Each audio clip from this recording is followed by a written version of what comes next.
kondusif sekali.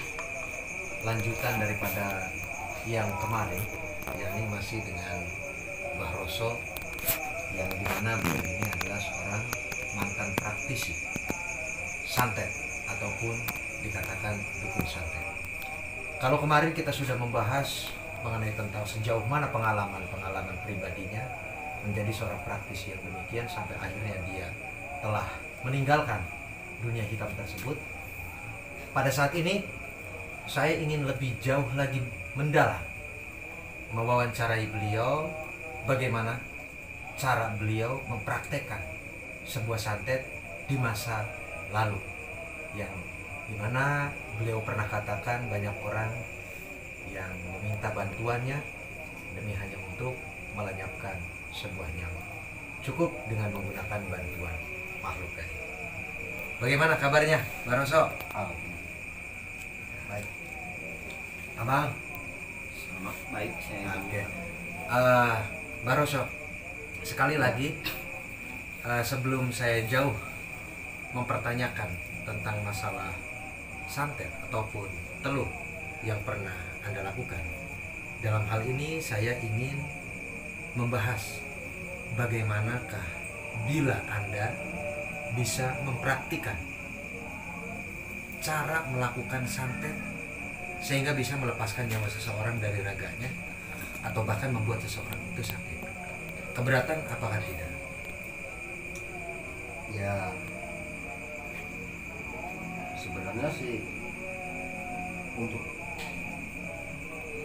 terbuka dengan ritual seperti itu, sebenarnya ya kita gimana ya, sekarang ya udah terbuka lah, ya kita praktekkan lah. Ya, artinya Anda bersedia apa tidak? Ya bersedia. Bersedia, baik. Adakah persyaratan tertentu apabila memang Anda itu melakukan sebuah praktek untuk melakukan santet ataupun teluh? Ya pasti ada. Bisa disebutkan diantaranya apa?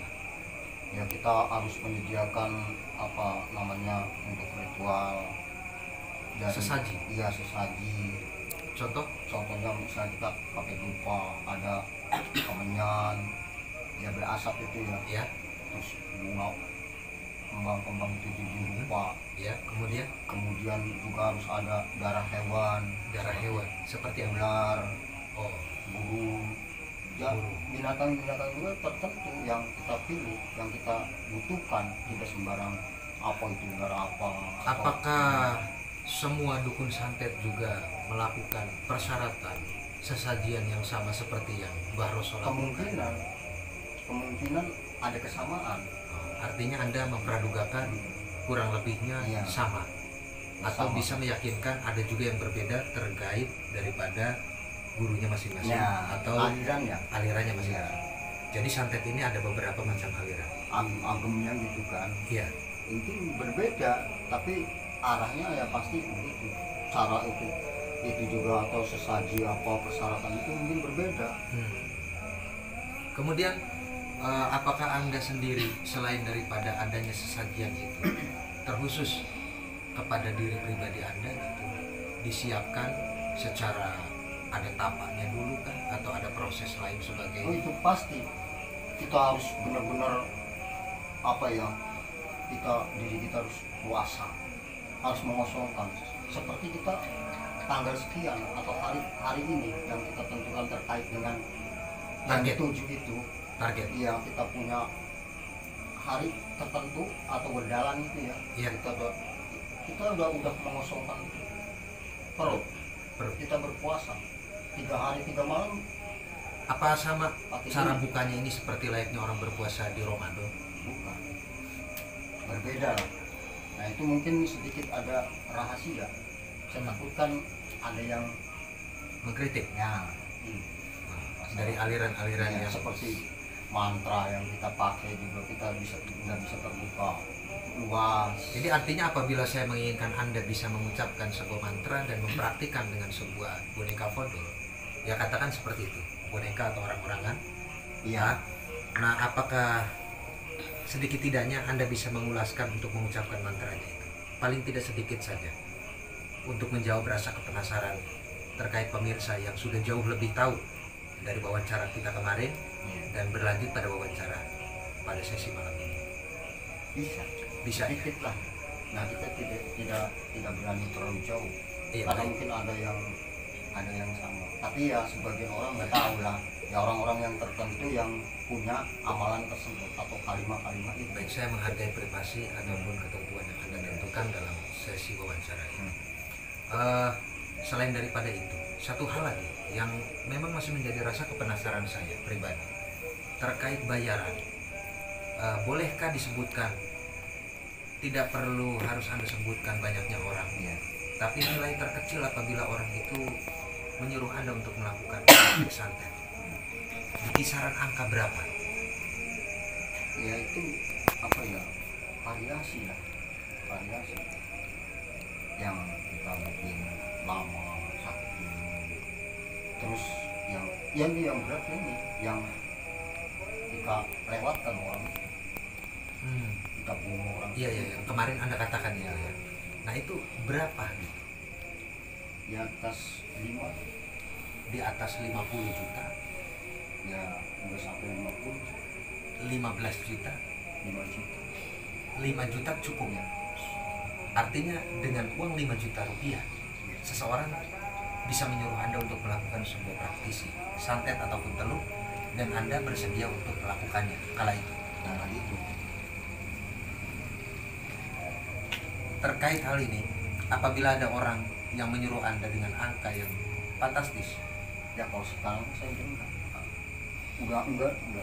udah saya udah tobat, maka saya berani terbuka karena hari ini ya, baik, kita ceritakan hal ini, baik. karena kita belum melakukan lagi. Baik. Kan saya gitu. Nah, Apakah ada rasa penyesalan jika nanti Anda akan praktekkan sebuah ritual Anda? Paling sedikit hanya sekedar cuplikannya atau bagaimana? ya hanya sekedar ini aja lah. Apakah akan ada rasa penyesalan dan Anda akan menakuti bila mana ada dukun yang lain mencoba untuk melakukan penyerangan secara gaib mungkin kepada Anda? Saya ya enggak ada keraguan. Nggak ada keraguan. Masalah kan saya Artinya tidak sudah lebih, melakukan. lebih berpasrah Ya, kepada saya kan menceritakan, Tuhan. ya, menceritakan masa lalu, Masa lalu, ya. apa yang pernah saya alami. Baik. Karena saya terbuka klinik, karena saya sudah sadar. Kita mengedukasi kepada seluruh pemirsa sekalian bahwasanya inilah beberapa contoh-contoh daripada praktek-praktek yang sering dilakukan oleh para praktisi dukun santet. Ya. Dan terkait dalam hal ini dukun santet yang saya maksud sendiri adalah Mbah Roso, yang dimana ini sudah dipendam jauh-jauh. Dan sekali lagi bukan berarti di malam hari ini saya mencoba untuk menguak kembali atau membuat sebuah support kembali agar dia itu kembali menjadi seorang praktisi dukun santet, bukan. Tapi kita hanya ingin memberikan sebuah edukasi dan hanya ingin lebih tahu secara eksplisitnya bagaimana cara praktek Mbah Roso ini melakukan praktek tersebut. Bisakah coba sekarang Mbah praktikkan? Nah, kita sebenarnya contohnya ya, misalnya ini adalah saya bikin satu boneka. Baik. Satu boneka. Biasanya boneka itu memang dibuatnya dari kertas atau bahannya lain? Kalau saya sendiri saya dari kertas. Dari kertas? Iya, dari kertas. Kertas ini, kertas putih. Nah, ibaratnya ini adalah satu tikar, ini ada yang ini kain kapan? Ibaratnya ini kain kapan? Kain kapan yang memang baru atau kain kapan yang didapat dari? Yang didapat dari orang yang meninggal, hari-hari yang berkaitan dengan yang dibutuhkan. Bagaimana Anda bisa mengambil itu? Kita ambil dari makam lah. Oh, artinya Anda melakukan? Tidak, dari nisannya itu. Oh, baik. Dari nisan. Boleh, silahkan lanjutkan. Ya. Jadi hanya menggunakan kertas. Saya sering melihat daripada film-film tertentu dia menggunakannya seperti dari jerami. Ya, kita diibaratkannya adalah orang lah ya. Kita bikin boneka dari kertas. Jadi aslinya dari jerami apa dari kertas kalau yang sering Kalau Mbak saya lakukan, lakukan? saya kan lakukan dari kertas. Oh, dari kertas. Iya, karena kertas ini udah putih. Dan kertasnya pula harus putih. Iya. Ini kan kain-kainnya putih. Ya. Bukan kertas yang bergaris seperti ini berarti. Ya, pokoknya kita dari kertas aja. Kita sumpah makan saya begini, saya bikin asal ada berbentuk kayak orang aja. Iya. Jadi pemirsa, ternyata proses yang dilakukan oleh Mbah Roso ini, dia akan mengambil kain putih, helai sebagai tikar kain putih yang didapatkan dari pemakaman yang diikatkan pada sebuah batu nisan. Biasanya di setiap batu nisan itu akan diikati oleh kain putih, dan itu diambil dengan hari-hari kematian tertentu ya. Iya. Yang Yang meninggal hari tertentu yang berkaitan dengan kita butuhkan. Oke. Jadi intinya target itu dikaitkan persyaratannya terhadap perhitungan metode yang dia ketahui.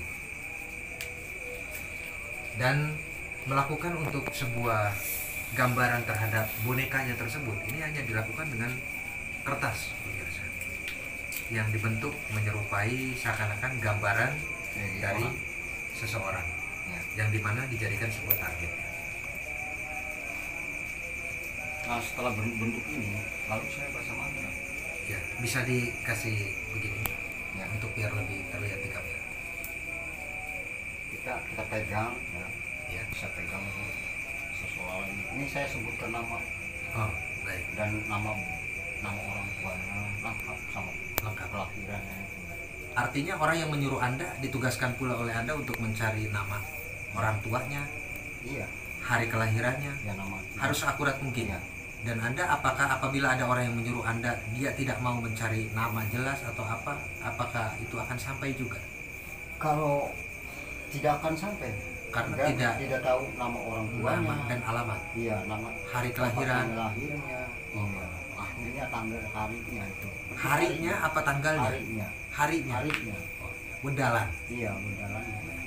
Silakan. Nanti saya bacain mantra. Jadi ini setelah banyaknya sesaji, Iya. seperti yang tadi disebutkan, ada darah hewan dan lain sebagainya dengan kembang 7 rupa. Untuk ritual itu. Dan Mbak sendiri udah melakukan berpuasa. Iya. Kurang lebih tadi berapa? 3 hari. 3 hari. Iya. Dengan 3 pembukaan hari 3 malam. 3 hari 3 Saya malam. nggak keluar. Nggak keluar rumah Nggak maksudnya? keluar. Maksudnya nggak keluar kemana? Iya, nggak keluar rumah. Oh, nggak keluar rumah. Bertapa. Bertapa nih. Kita harus mengundurkan diri. Oke. Baik pemirsa, jadi setelah nanti sudah terjadi sesajian, kemudian dari si praktisi tersebut sudah menyiapkan atas metode berpuasa ataupun tapa selama 3 hari 3 malam. Nah, maka boneka ini sudah dipersiapkan sebelumnya dengan pembuatannya yang dibuat dari kertas seperti ini. Nah, nanti ini akan dilakukan oleh Mbah Roso sendiri untuk menyebutkannya terkait nama si target. Iya. Dan itu juga harus lengkap. Ada bin, ya. Iya. Biasanya nama ayahnya apa nama ibunya kalau untuk menyantet? Nama ayah. Nama ayah. Iya. Ada sebagian orang ahli ruqyah menyatakan sihir itu akan menancap pada diri seseorang dengan menyebutkan binnya itu bukanlah nama ayah tapi nama ibu, seakan-akan menghinakan. Padahal yang kita ketahui secara syariat, khususnya agama Islam, bin itu ya hanya kepada ayah. Nah, tapi ini untuk Mbah Roso sendiri ayah. Jadi artinya masih umum ya. Oke. Silahkan. Nah, kita lanjut ya. Nah, ini adalah kain kapan. Ini saya letakkan di atas kain kapan. Baik, jadi seperti ini pemirsa. Ya. Nah, ini kain kapannya. Ini gambarannya kain kapan, tapi ini adalah kain kanebo ya. Ini kertas yang sudah ditargetkan Ya. Atas nama si dia ya. Ya. Gitu. Kemudian kita kan udah ada asap. udah ada. Oh, Udah baik kemenyan. ya. Ada kemenyan di bawah, Nah, kita taruh. di atasnya. Ya, sambil saya baca ini. Oh, sambil diberikan mantra. Sambil baca ini. Ya. Nah, setelah saya udah bener yang dituju, udah komplit, udah sekian saat, udah Sesuai. kalimat itu udah saya masukkan, Ya. yang baru saya lakukan. Nah, contoh dengan menyebutkan sebuah kalimat. Ya, kalau memang untuk sakit, kan ada darah ular nih. Ya. Nah, saya minum. Jadi mbah yang minum. Ya, saya minum. Ya. Ada kalimat tertentu juga waktu saya minum ini. Baik. Gitu. Kalau Nah, untuk mati, Nah, terus ini saya sembuhkan. oh disemburkan dulu. Iya, sembuhkan ke orang tersebut. Masa jangka daripada orang ini dibuat sakit Ya, tergantung tergantung mbah sendiri. orang itu punya kekuatan sakitnya, karena kita nggak bisa dikagetkan. Kalau memang itu dia sakit cepat, ya bisa cepat. Biasanya kalau setelah dia itu dibacakan mantra seperti itu, artinya boneka ini telah disemburkan ini seperti itu, apakah itu akan kontan langsung mengenai sasaran? Sasaran. Itulah sebuah keluh Iya. dan sebuah santet. Iya. Luar Nah, biasa. kalau untuk sakit, si boneka ini saya simpan Oh, jadi dalam satu tempat, kotak peti atau ya, kotak kayak gitu? ya, saya masukkan. Udah. Selama itu belum terbuka, dia mau pakai. Baik Mbak, jadi ternyata pemirsa melalui prosesinya itu, apabila target itu ingin dibuat sakit, posisinya Mbah Roso ini harus meminum darah ular ataupun darah hewan tersebut yang dimana sudah dibacakan mantra-mantra khusus dan disemburkan kepada si target yang dibuatkan melalui gambaran kertas seperti ini. Dan ini akan disimpan pada sebuah tempat ataupun kotak tertentu yang dimana target ini akan kontan mengalami rasa sakit yang kesembuhannya hanya ditentukan berdasarkan ikatan apabila kotak ini dibuka. Kalau andai kata tidak dibuka, apakah menentukan dia akan meninggal atau tidak? Ya kemungkinan sih parah, bisa sampai meninggal. Bisa sampai meninggal. Cuman jangka panjang. Nah, kalau seumpama Mbah Roso sendiri dengan sekian lama menyimpan di kotak, kemudian si target tersebut memang ia dikatakan meninggal, apakah ada pertanda di kotaknya ini? Ada. Apa? Hitam. Ini yang kertas putih ini hitam. Apa karena efek disemburkan darah? Ya. Kalau yang dia sakit masih sakit, ini enggak hitam. Oh, jadi satu kertas putih ini akan menjadi total hitam. Hitam. Oh, ini artinya sudah meninggal. Sudah meninggal. Baik, itu kalau yang dibikin sakit pemirsa. Nah, kalau yang dibikin langsung meninggal. Tapi sebelum menjawab itu, berapa bayaran kalau yang untuk dibikin sakit? Kita lihat ini dulu ya, orangnya. Oh, lihat orangnya. Iya. Oh, artinya target itu bisa dilihat secara kemungkinan praduga Mbah Roso sendiri. Iya. Kan dia tawar menawar. Biasa seperti Saya kekuatannya begini. Nah, pada saat itu sebenarnya nggak tertarik untuk masalah hal pembayaran ya. Kayaknya terdorong ada hawa apa gitu kan. Oh, jadi begitu setiap ada orang yang datang seakan-akan tertantang. Iya, seolah-olah tertantang. Ya, tertantang. Jiwa saya itu kayaknya oh ya begitu. Ingin membuktikan sebuah kesaktian yang Anda punyai gitu ya. Dahulu. Dan kebanyakan begini, ada yang janji kalau memang itu target terjadi saya tambah. Dan mereka menambah akhirnya. Ya begitu. Tapi ada juga yang tidak datang lagi. Apa yang harus dilakukan kalau mereka tidak datang lagi? Kalau saya pribadi yang biar apa? Iya. Itu aja. Tidak menjadi sebuah dendam. Tidak menjadi permasalahan lebih panjang. Baik. Itu aja. Nah, oke, kita berlanjut pada yang apabila si target ini langsung dimatikan. Kalau bagaimana prosesnya? Prosesnya hampir sama seperti itu ya, di atas asap gini. Baik. Ini saya pegang. Setelah itu saya pegang. Ya agak tinggi ya bisa saya pegang. Yang kalau yang untuk meninggal, yang langsung tewas, saya ini darah ayam cemani. Oh, ayam yang seluruh organ tubuhnya hitam. Darahnya pun hitam. Ya. Nah itu. Saya sama seperti itu. Disemburkan? Iya. Nah itu udah saya mantra itu udah masuk, udah terasa kalau udah masuk. Seolah kayak bukan saya gitu. Iya. Bukan artinya enggak, sudah lepas kontrol kesadaran. Soalnya saya melihat orang itu. Melihat. Oh ya. Udah ditusuk? Iya. Ditusuk di bagian tertentu.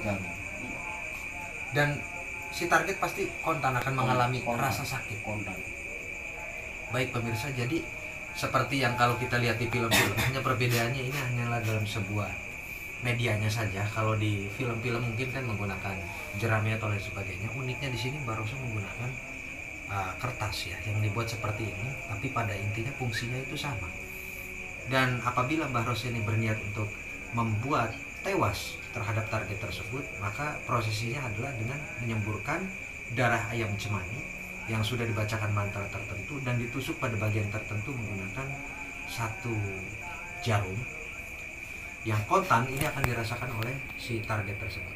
Berarti otomatis apabila ditusuk di bagian-bagian tertentu itu akan dirasakan oleh si korban dan mematikan daripada organ dalam korban, dan akhirnya membuat dirinya itu tewas ya. Nah itulah pemirsa ya, jadi ini yang biasa dilakukan oleh Mbah Roso. Dan ada kemungkinan praktisi-praktisi lain juga sama mungkin metodenya, hanya berbeda dalam medianya. Dan itu diartikan adalah perbuatan-perbuatan santet yang sangat terlaknat. Dan alhamdulillahnya Mbah Roso sendiri ini sudah meninggalkan dunia kita ya, ya. Dan yang ingin saya sekali lagi menjadi sebuah penasaran, bisa disebutkankah kalimat mantranya? Contoh Mbah Roso menggunakan ini media gitu, sambil disebutkan kalimat mantranya gitu. Tidak perlu semua, tapi hanya sebagian bait saja. Ya kita nggak bisa sebutkan kalimat yang awal ya. Iya. Kita umpamanya aja. Iya boleh. Ini saya sebutkan. Agak keras aja suaranya. Si cabang bayinya namanya tersebut bin Anu ya. Oh, saya masukkan nih. Iya. Tuh. Sup makan ning ragane si Anu binti Anu bin Anu. Iya. Tekalara tekapati. Terus? Ya udah. Sebagiannya begitu aja. Kesananya kesananya dirahasiakan. Iya, rahasiakan. Udah. Ini diungkapkan dengan bahasa apa namanya? Wewengkon Jawa. Pakai Jawa. Bahasa Jawa. Itu amalan-amalan zaman dulu. Tapi bukan berarti tapi orang-orang alim. Baik. Jadi orang-orang kejawen. Tapi bukan berarti menggolongkan orang kejawen itu adalah ahli santet, bukan. Bukan. Artinya itu kan kalimah ya. Iya. Artinya ada rapalan itu ya. Baik. Kalimah, ya. Sebentar saya stop dulu. Artinya tidak semua orang yang seperti Anda sebutkan tadi kan itu adalah kalimat bangsa golongan orang berarti menggolongkannya dalam dunia praktisi yang Anda lakukan, bukan ya? Enggak. Jadi ini hanyalah sebilah daripada mantra yang sangat sakral untuk melakukan sebuah santet. Iya. Kayak gitu. Ya itu, kita kalimat itu saya masukkan. Kan disebutkan nama itu. Orang tersebut yang dituju. Baik. Gitu. Baik. Dan itu pasti akan terkena kepada si orang tersebut. Kena. Pengalaman Anda kemarin kan Anda mengatakan 40 hari Anda itu konstan bisa menguasai ilmu tersebut. Waktu wawancara kemarin ya Anda mengatakan berapa lama Anda mempelajari ilmu tersebut? Anda katakan 40 hari dengan bertapa. Anda bisa konstan gitu kan. Saat saya tanya masih adakah guru Anda menjawab kemungkinan sudah tidak ada. Kayak gitu. Tapi ada yang lebih eksplisit lagi yang ingin saya ketahui. Apakah dahulu, kalau boleh saya mengkoreksi atau mencoba untuk lebih dalam lagi, saya bertanya, orang tua Anda mengetahui? Tidak ya? Tidak. Saya tidak sampai keluarga pun, saudara pun tidak tahu. Tidak ada yang tahu.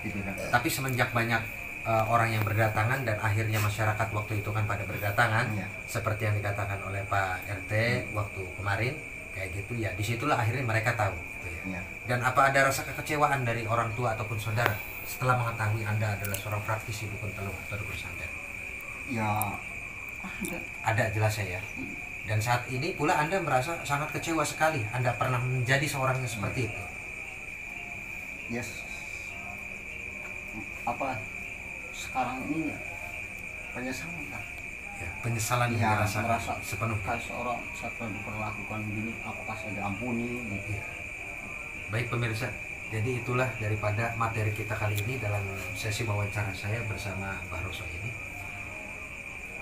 Sekali lagi saya mohon doa kepada pemirsa sekalian, mudah-mudahan Mbah Roso ini istiqomah. Kemudian kita juga bisa beristiqomah dalam menjaga keimanan dan ketakwaan kita. Kita bisa menjaga dan saling menghargai, menghormati, jangan untuk mencaci ataupun memaki, bahkan itu merugikan kepada orang lain dari segi apapun itu bentuknya. Dan semoga apa yang telah saya wawancarai di malam hari ini bisa menjadikan sebuah manfaat tertentu ada nilai edukasi, manfaat yang bisa kalian ambil. Saya mohon juga untuk baiknya kalian ambil, buruknya kita tinggalkan jauhnya. Terima kasih Mbak Roso untuk wawancaranya di malam hari ini. Terima kasih juga Pak Jari yang setelah menemani. Demikian untuk hasil daripada wawancara saya bersama Mbah Roso yang telah diantarkan oleh saudaranya Mbah Roso sendiri ini, Pak Jari. Sekali lagi mudah-mudahan konten ini bisa bermanfaat dan menjadi edukasi terbaik bahwa sesungguhnya dunia hitam itu memang ada. Ada yang percaya dan ada juga yang tidak mempercayainya. Tetapi percaya ataupun tidak bukan berarti harus menjadi sebuah perdebatan. Yang ada kita harus bisa menjunjung, menghargai sile asah, sile asuh, dan sile asih. Seperti itu ya. Dalam hal ini pula saya berharap kita semua bisa selamat dan terhindar dari segala macam hal, sihir ataupun gangguan-gangguan ilmu hitam seperti santet ataupun telur. Bersama saya Encing Adnan. Wassalamualaikum warahmatullahi wabarakatuh. Waalaikumsalam.